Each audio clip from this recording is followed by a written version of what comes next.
أنا في دعاء للنبي عليه الصلاة والسلام صلى الله عليه وسلم. ظللت 5 سنوات من حياتي لا أستطيع حفظه كلما قرأته من هيبته. إمم. والله الدعاء يخلع القلب، يخلع القلب. الدعاء ده كفيل أن يصلح قلبك. لو قعدت كده يعني تتدبره وتنظر فيه، والله تجد حال قلبك مختلفا. شوقتنا، ما تقول بقى الدعاء. ما أنا مش يعني أنا مش قادر أنا تقوله، خايف منه، لسه الهيبة أنا موجودة. خايف منه.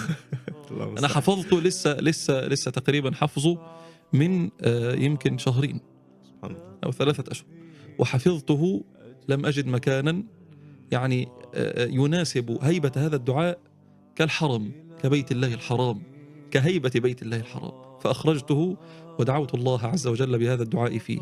كان النبي صلى الله عليه وسلم يقول: اللهم أنت أحق من ذكر، وأحق من عبد، وأكرم من ابتغي، وأرأف من ملك، وأجود من سئل، وأوسع من أعطى.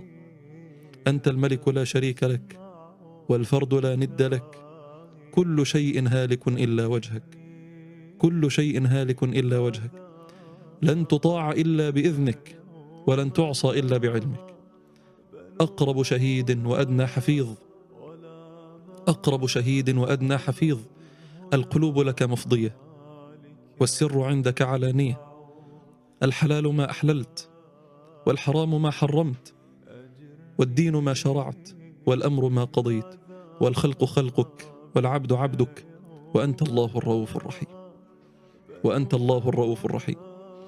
أسألك بكل حق هو لك، وبحق السائلين عليك، أن تقبلني في هذه الغداة، وأن تجيرني من النار بقدرتك. دعاء يذيب قساوة القلب، يفتت ما في القلب من شهوات وتعلق بالدنيا. فإذا كان الله أكرم من ابتغي، وأرأف من ملك، وأجود من سئل، وأوسع من أعطى، هل تستطيع أن تدعو غيره وهو أوسع من أعطى، وأجود من سئل، وأكرم من ابتغي الله المستعان، الله المستعان.